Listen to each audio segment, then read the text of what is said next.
I'm really thrilled to have the opportunity to share with you, albeit very, very briefly, my thoughts informed by research that we've done over the last 20 years, really around the importance of keeping birth normal and ultimately ensuring that the mother-infant dyad emerge from the birth experience intact. So my presentation really is a bit of a frolic through the research over the past 20, 25 years. Firstly, however, I'd like to, research is never done in a vacuum, is it? So it's really I'll just press enter. Research is never done in a vacuum. So before I start, I want to thank all the women and families, midwives, obstetricians, healthcare professionals that have contributed to this research. And I guess very particularly people like Professor Jenny Gamble, Professor Deborah Creedy, Professor Mary Side-Bothan, Jocelyn Toohill, Virginia Schmid, Leslie Barclay, David Elwood, and Yvonne Hauk. So there's many more people to thank, but it's really important to acknowledge the work of the whole team. At the end of when you get the presentation, there are some references. If you want to follow up on anything, please do. Obviously, I'm going to touch on research that I could talk, a whole presentation on just on specific aspects. So let's get started. So I guess what I want to do straight up front is tell you what my main message is. And what's important also is to say, I'm a midwife. I've been a midwife for nearly 40 years, and everything that we've done as a clinician, as an academic, as a researcher is around helping midwives provide the best possible care they can to women and their families.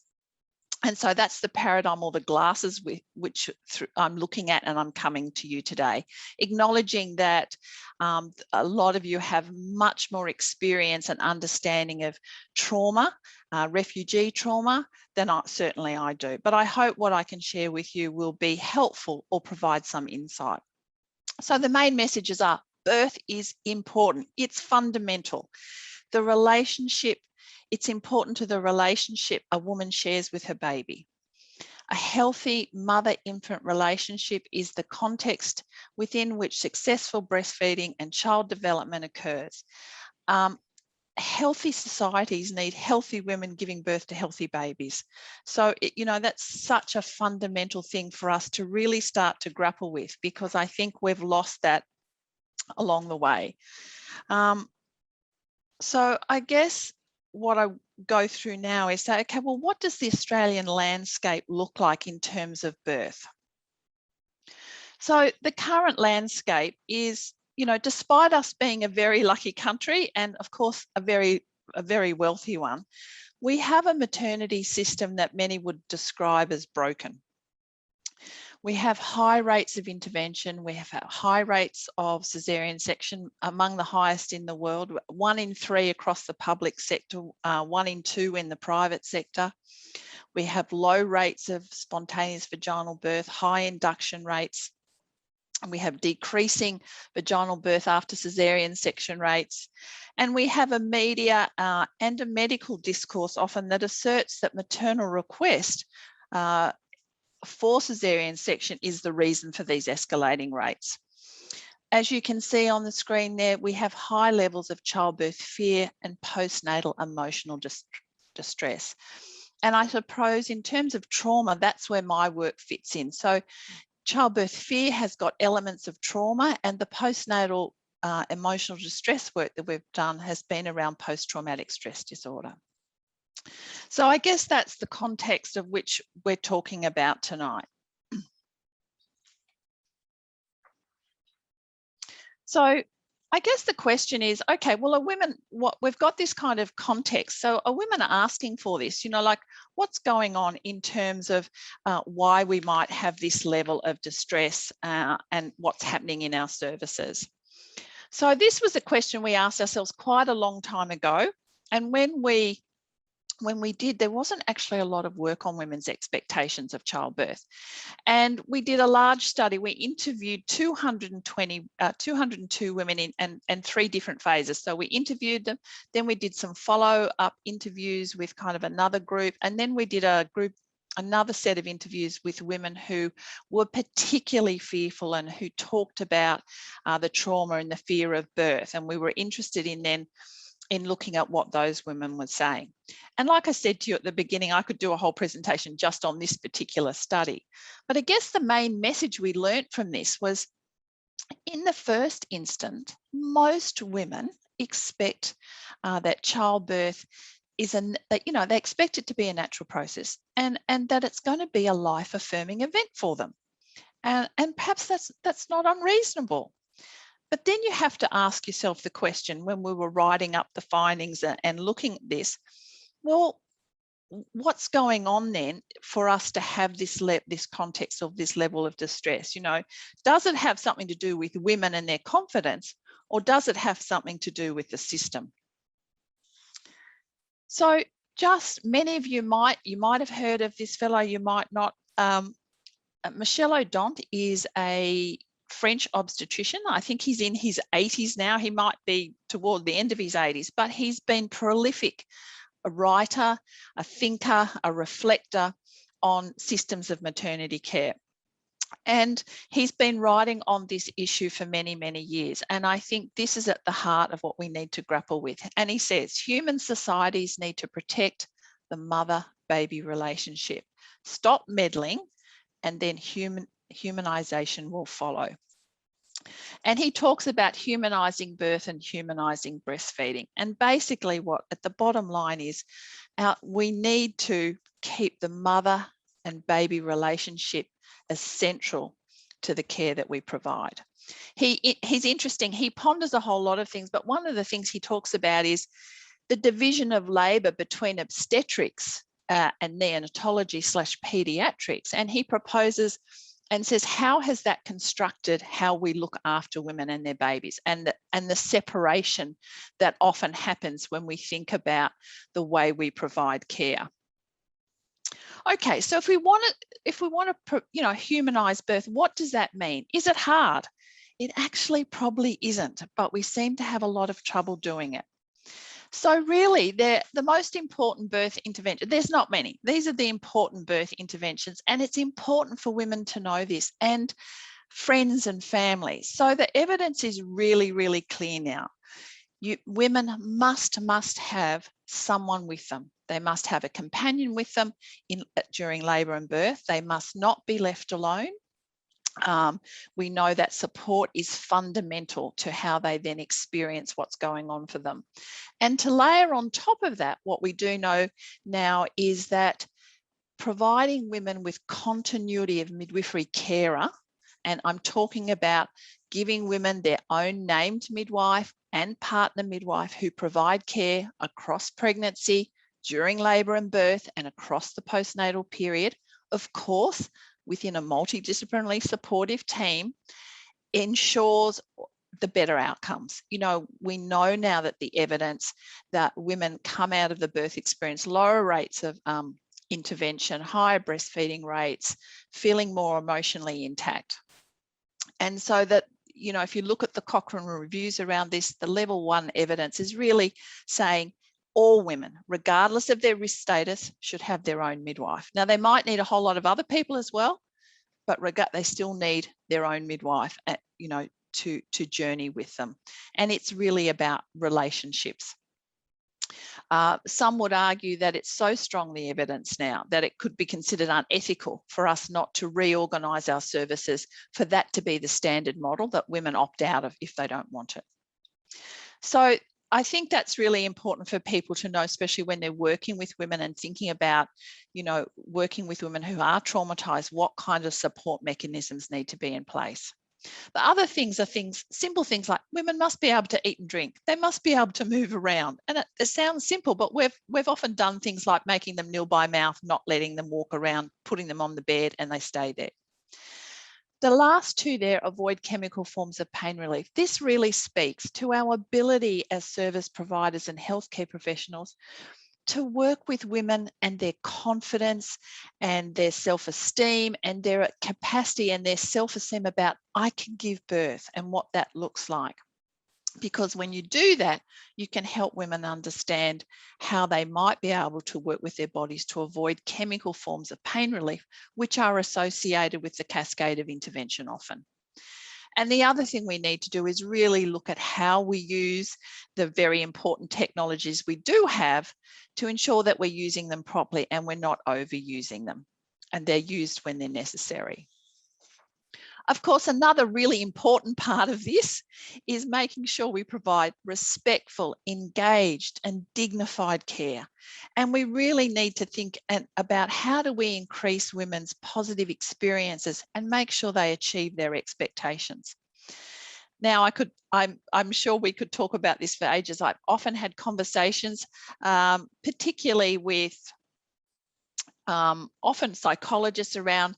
Some people say, oh, women have too higher expectations, you know, they shouldn't have birth plans, or they, in actual fact, yes, they should. There's nothing, the research actually shows the higher expectations means they're more likely to do research, they're more likely to have ownership and control over what's going on for them.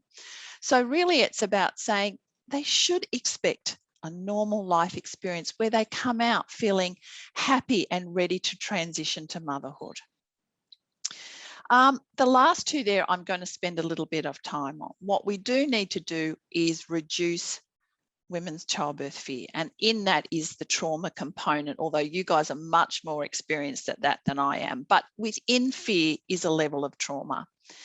And we need to maximize the hormone of love, oxytocin. You know, they're fundamental things that we need to do. And so what we know that is oxytocin is involved in labour and birth, lactation, maternal infant attachment, facial and social memory. It's involved in sexuality, the development of trust, digestion, calming and healing. So O'Dent wrote a book called The Hormone of Love, and where he looked at all the research around the world that talked about what happens when women are deprived of that during labour and what happens to the relationship they have with their baby.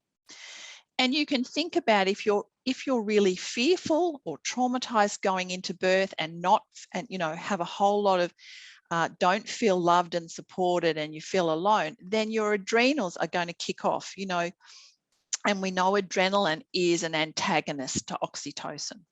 So it's no wonder that women come into our birth environment scared or fearful, not knowing people, not having relationships, and therefore their stress levels are high, which means their oxytocin levels are interfered with. And that's what sits behind often long, hard labours, where we then have fetal heart rate discrepancies and the cascade of intervention kicks off and off we go. And it's not surprising when women come into foreign environments, alien environments when they're trying to give birth, that this might happen to them.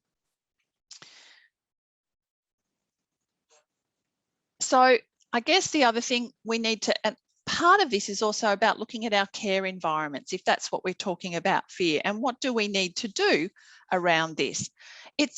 We know now that architecture plays a really fundamental part in healthcare. And we know that if, for instance, someone's had surgery and they're in a room that you can see trees and greenery and outdoors, it lowers their blood pressure and they're likely to recover much faster. So when you think, and many of you, I presume, have had babies or, you know, been part of that process or thought about it or looked at films about it, but you can take a look at that photo and think, well, that's a biomedical space. Is that a place that women can feel comfortable in to work with their bodies? I would suggest it's not. So the organisation of the entire setting is really a function of patterns of movement that occur during medical intervention. So it's not really woman friendly. So what we need to have a think about in these spaces, women become a spectacle. They're under constant surveillance. There's little privacy. You know, they become passive or hypervigilant. There's nowhere for their supporters to go. There's no outdoor spaces, there's no fresh air often, they can't change the scenery easily. And for those of us who are old enough potentially to remember like we used to have a lot of community maternity hospitals that were in big old buildings. They've all gone by the wayside, and now we build these great big concrete structures that we expect women to feel comfortable in. I think what the other thing these spaces do when you think about it and you look at that photo is everyone becomes watchful, and that's staff included. So this whole sense of waiting for something to go wrong. We're waiting for the inevitable emergency to occur. And of course, one of my biggest bugbear potentially is the clothes that people wear. Scrubs. Why we wear scrubs in a birth suite is beyond me, because the messages it sends are so strong that birth is dangerous, that birth needs to be, that you're not going to be able to get through it without a whole lot of help, is a really powerful message. And the discourse analysis around that is potent. So, I definitely think, we shouldn't, in birth suites, you should not be wearing scrubs, as one example of the symbols that it sends to women. So these are the kinds of spaces that some of our team, some of the different people that I've been involved with over the last 20 years have really been doing a lot of work on. So to really have safe, satisfying physiological birth, you certainly don't need a bed in the middle of the room. You need lots of lovely soft lighting, textures, wood, hanging things, and above all, you must be able to access water immersion and water. To be able to make sure that you feel domestic in the space. So if you had a look at that other photo and then think about a home birth, if you've ever seen footage of a home birth and what the woman is doing in her own home, they're worlds and worlds apart. So it is about ownership and how she feels in that space with her body. So we also need, given that we've got such high rates of caesarean section, we need to think about the environments of theatre. Now, I nearly took this out because I don't have a lot of time. This is a study.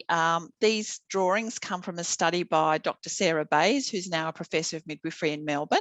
She did her PhD in women's experiences of having a medically scheduled caesarean section. So there was a first baby, they had a medical reason for it, and there was no research at the time around what this might be for women. She interviewed them before, she went to theatre with them, she interviewed them after, and then she interviewed them 6 weeks down the track. Now this photo, or this drawing, matches a theme called Party on the Other Side of the Drape.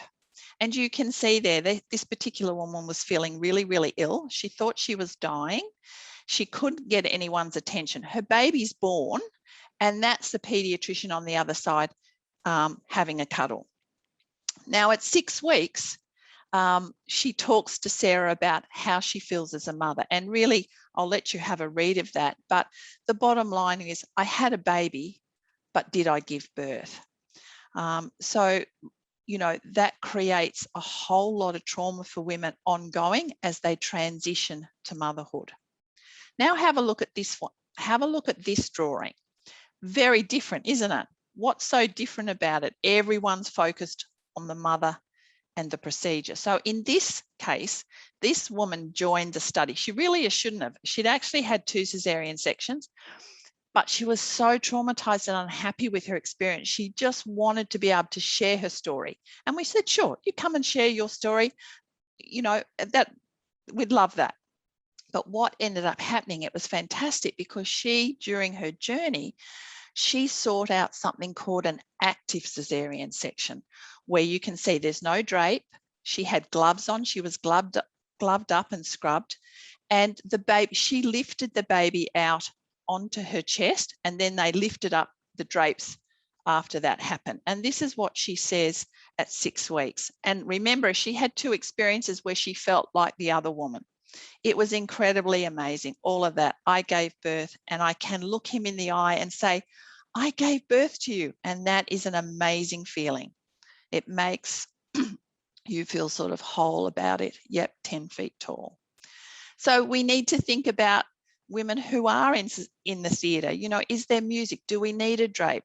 You know, how do we stay focused on the woman and not talk about golf or what's happening at home in the afternoon, which is what happened in the other picture with Party on the other side of the drape. Okay, so now I'm just going to, now I'm really just going to talk to you a little bit about a study where we designed a midwifery-led counselling intervention for pregnant women. It was called Belief. It came out of our work with postnatal women. So I'm going to show you the kind of first bit when I get to the end. So we designed something called the PRIME study, which was promoting resilience in mothers' emotions for post-birth. But after we finished that study, we thought, well, this is great, and it actually worked. But really, we don't want women to come out of birth being traumatized. So what do we need to do to stop that from happening in the first place? So the Belief study was an NHMRC funded project, an RCT across a number of different sites, where we really used some of the principles from the PRIME study to help midwives understand, articulate, and gave them the narrative and the skill set to be able to work with women who are highly fearful. And when I use fear, in that is women who have had a whole lot of different life experiences, traumatic experience for whatever reason, but that culminates in high levels of fear as they come into the birth experience. So some of the contributing factors, which I'm sure some of you can probably articulate across to the women that you often work with in these traumatized, you know, refugee women, what they've been through, but significant feelings of uncertainty of the unknown. So that heightens how they feel. Many women, they have no belief in their own ability to cope or manage, you know, cope with labour. They might believe in birth, but they don't believe in it for themselves. And they lack the confidence in their ability to birth safely. That lots about loss of control, and certainly a lack of trust in carers and the maternity system, which is a, you know, part of that authoritarian system that finds it very hard to be flexible and centered on people and women and be able to see things from their point of view. And of course, within this was women who were very fearful because they'd had a previous traumatic birth. So we designed an intervention to address that, to help midwives to be able to address those issues in women. There were some other subcategories. We did a lot of work around different tools, and we took a Swedish tool. So other things to look for are things like they fear behaving badly, they fear that sense of being abandoned and feelings of panic, a lack of real positive anticipation or even shame around perhaps their body and birth, and also a heightened sense of risk and safety and feeling like they're going to die. I guess the most common thing to say across all of it, it's very common across, we've done studies in New Zealand, Canada, Sweden, the UK, Denmark, and really the fear in women is very similar across all of those countries, even in non-English speaking women, but there's a layer, there's an extra layer on top. And trust is the major component. So trust in carers, trust in self, trust in birth.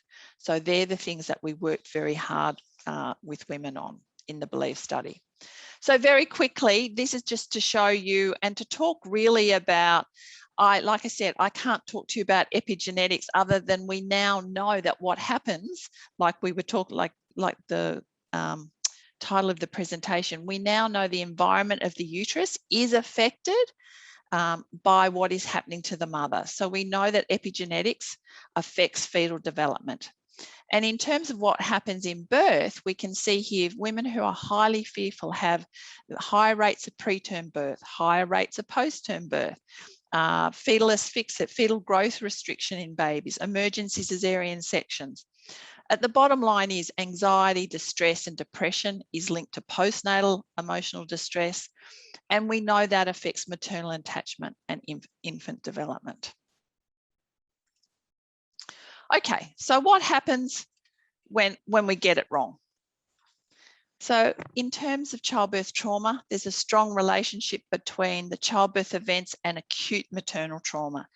33% of women exhibit 3 or more trauma symptoms after birth, and that's a lot in a country that's supposed to be really healthy. So if you say to women, were you fearful for your life or your baby's life or of physical damage? If they say yes to that question, then they're potentially could go on to develop acute trauma symptoms. And as you can see on the screen, about 6% of women who answer yes will go on to develop acute symptoms. And, so that pain, the fear, the baby, and that perceived lack of care, it's the perceived lack of care often that is the clincher. They might have had an experience where things didn't go according to plan and they were unexpected. But if you layer over the top of that a perceived lack of care, then you've got trauma.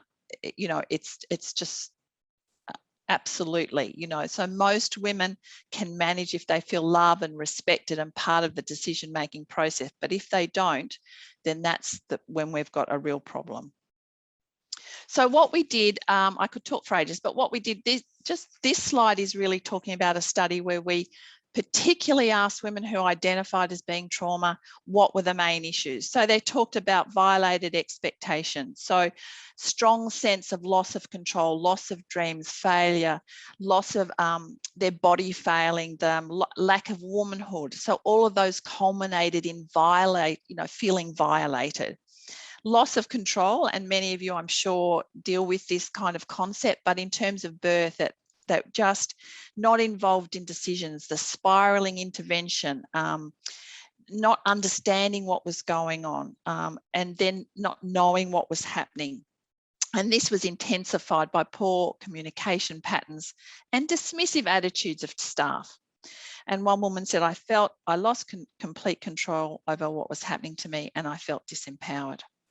So there you can see staff, language, attitudes and care practices. So poor communication practice patterns, interactions that reflect a lack of respect for women's documented needs and preferences. So that inability of our services and our systems to be really woman-centered and trying to understand and work with the woman's paradigm. The inability to involve women in decisions, options, choices, misleading or incorrect information, rigid policies and practices, and I guess a focus on us as care providers as opposed to the woman. So one woman said to us, abuse and lack of care or understanding, not being listened to, I was lied to, treated like an idiot, they insulted my intelligence, had no medical reasons or answers for me, shuffled me along like a sheep, and when I spoke and asked questions, it was like I was a naughty girl and I was punished.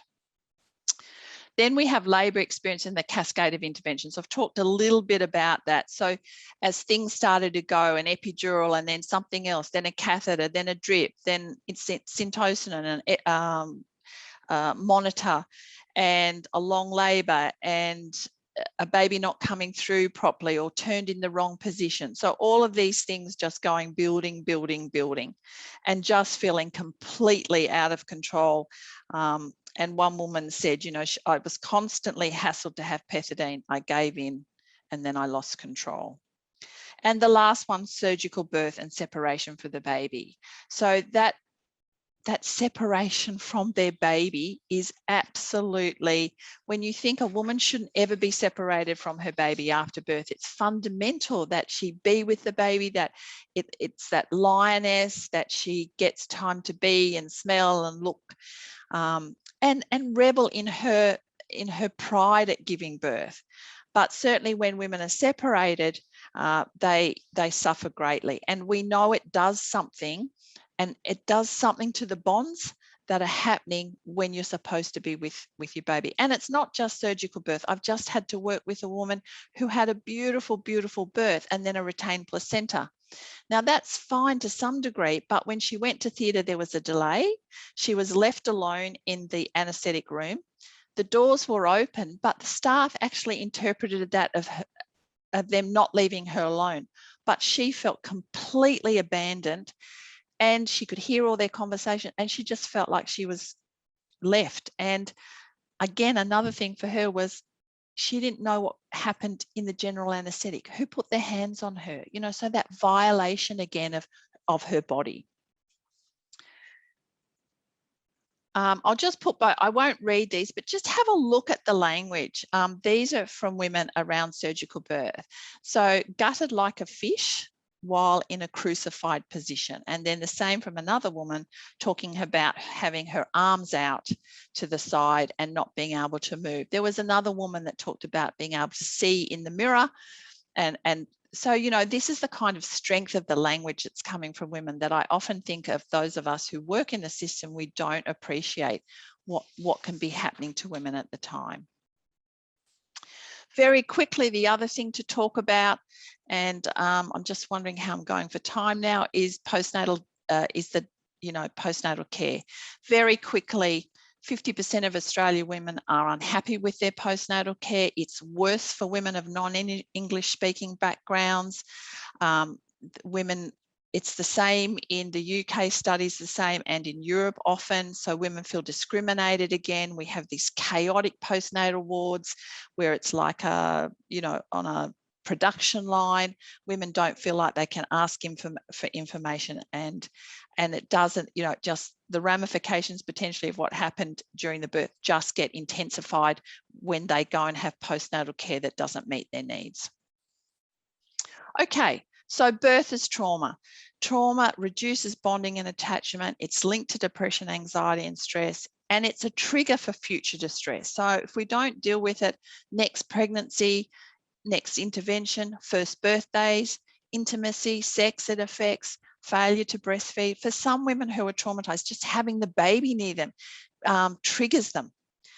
So often their relationships deteriorate because they see their partner as colluding with the healthcare professionals in what happened. And of course, some partners, they don't understand or they can't appreciate.